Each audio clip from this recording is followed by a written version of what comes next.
I'm here with Ted Courageous of American Rifle Company. Now, Ted, there's been a lot of buzz recently about the Nucleus action. We have one right here.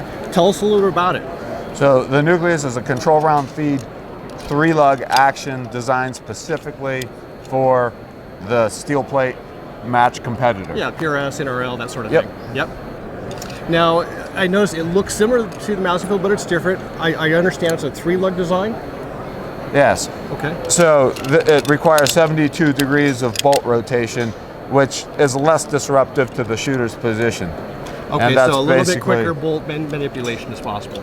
That's what people asked for, okay. So I figured I'd deliver it. And I've done 2 lugs before, and we figured, hey, let's try a 3 and see where it takes us. Yeah. Now it's unique because it is black. Now, does this have some sort of a coating on it? Yeah, salt bath nitride, and the rail is aluminum, which is a hard coat anodized.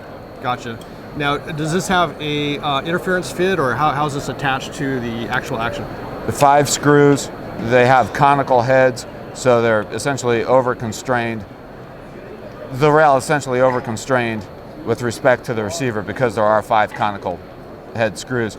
But the recoil lug, which isn't shown here, will actually protrude into the rail so as to clock the lug and arrest any possible or prevent any possible forward motion of the rail. Okay. That's sort of redundant though, because the 5 conical head screws are more than capable of doing that on their own.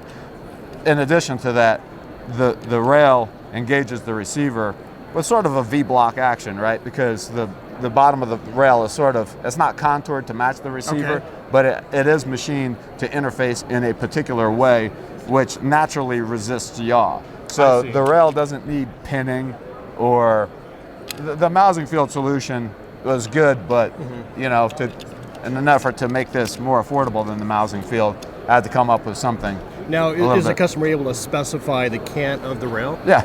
Okay. Yeah, we got 20, 30, and 45, I think we're done. Now, what about the actual recoil lug? Is that something separate they would have to buy, or is... No, it comes with the action. You can kind of see it on this one. Okay. Right, it's you can see it howling. Well, I don't know if you can zoom in from there, but basically the recoil lug engages the rail, and that's so you don't have to pin the rail or the lug to the face of the receiver during barrel noticing installation. Something interesting here. This is what is this? That is a bolt stop, and I can show you. Okay. Would you like me to show you on this one? Yeah. So basically, the bolt, it's got a 3-lug bolt, and the 12 o'clock lug is the 12 o'clock lug is obstructed by the bolt stop to prevent the bolt from coming out of the receiver. And that's got to be one of the heftiest bolt stops I've ever seen. Yeah, so this bolt stop, it basically works. This is its bolt stop position. This is, and if you basically rotate it 180 degrees for the bolt release position. And what it is, it's essentially a large pin that obstructs the motion of the bolt. It's not like in contrast to a lot of other actions that use, a bolt stop and then a small pin. This doesn't work that way. This is just a large pin that's in the way. So it should be among the most robust bolt stops ever used in a bolt action, up there with like a Mousing Field, actually a Mauser 98 in the Springfield would be the two I would. That's the more fair comparison. Yeah. Got to keep it honest. Similar to the Mousing Field, you use conical. No, they're not. The lugs. Yeah, the lugs are toroidal, so they don't need lapping. And that is interchangeable for different size bolt pieces? Yeah, interchangeable bolt head. We're doing 223. We're doing the 420 Valkyrie, 475 case head for the 308 family. Some people request 6.5 Swedes. We've done them before for Mousing Fields. We can do them for this as well. And on up to the 532 case head, which is, we call it the 535, but that's for the 300 Win Mag. We're not doing the 590 case head, which is like the 300 Norma, or I can't remember what the Norma is, and the 338 mostly for the short mag. Action, short mag. Basically Magnums on down, not the Lapua stuff, not the really big case head in this action. And I think part of the reason for that is I'm not sure I can make it work with this style of an extractor. Actually, kind of proud about the extractor. Or kind of proud of, not proud about, but proud of. But yeah, so the extractor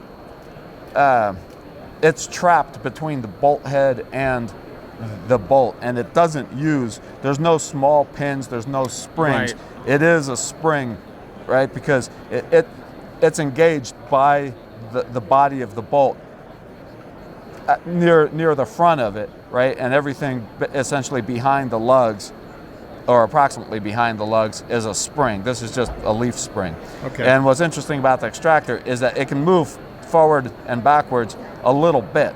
And the reason it does that is so that when it's extracting, when it's pulling back on the case, it's pulled forward on the bolt, and underneath the extractor, there's a little lug with an inclined surface. Oh, and it hooks it in? Yeah, that engages a similarly inclined surface, machined into the bolt head, and that engagement, the engagement of those two surfaces, works to prevent the outward radial motion of the extractor, to prevent accidental disengagement with the case head. And you're still using a Springfield ejector on this, or? Yeah, it is a Springfield style ejector. Okay. It's driven by the inertia of the rearward moving bolt. Very nice. The drive forces are Let's talk very pricing, high. availability. When would these be available? Okay, so first pricing. During the SHOT Show, we're selling them for $850. That goes through Sunday, which I believe is January 28th. On the 29th, the price goes up to $1,000 per action. We hope to deliver the first actions April 2018. Okay. Now, my friend Ed would ask left-hand actions, those available? Yep, lefts, rights, long, shorts. Okay, very good. And we're trying to make them so that we can deliver in the order that the orders were received, rather than put all the lefties at the end. Right. We want to deliver in the order that we received the orders, regardless of left, right, long, short. Gotcha. Now, one other thing that I wanted to ask about, the lug system here that you have, the bar lock. You can ignore that. The bar lock. Tell us quickly, what does this do, and how is this unique? Okay, so the bar lock was made, well, I did the bar lock because people were requesting the use of a device to swap a barrel with using only an Allen wrench. And there's other devices out there that do it, but they require drilling the face of the receiver. So people would ask me, hey, can I drill the face of a mousing field to use so-and-so's device? And I'd say, no, if you drill the face of a mousing field, you void the warranty. I don't want you drilling holes in the receiver, right? So I had quite a few of those requests, and I actually became annoyed by them. And one night I decided to just, design a solution. Yeah, just come up with an alternative solution that doesn't require the receiver to be drilled. And my intention wasn't really to ever make this thing. I just kind of put it out there as a suggestion as to, hey, here's another way to do this. But when I did that, the reception was pretty good. So I'm thinking, okay, maybe enough people will want this thing, and it seems simple enough, so I'll just go ahead and make a few and see what happens. So what the bar lock is basically a device that enables you, it preloads the barrel thread, or the thread between the barrel and the receiver. And by preload, I mean it effectively does the same thing as torquing a barrel to a receiver does, but it does it by just trying to push the barrel away from the receiver when you tighten the little screw in the split collar. It's forcing the two apart. Yeah. So essentially, what it does, there's two cones, right? There's 4 parts to it, right? You've got a conical washer against the face of the receiver.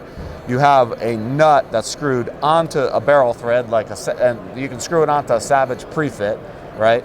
At least in this one. There's other models, but this particular one, this barrel is a Savage pre-fit. So you screw that nut on, and that nut has another conical surface. So there's 2 opposed conical surfaces, and then you have this split collar, right? That when tightened, pushes those opposing conical surfaces apart, and in so doing, loads the thread. That force resulting from the collar splitting, trying to push the conical surfaces apart, is reacted within the receiver by way of the thread. I see. Very nice. And then pricing on this system. I think they're on the website. Okay, so you can buy them now. They're right on off the website. I Okay. can't remember the price. That's fine. I think, yeah, I really can't, honestly. Well, I don't very remember good. things like that.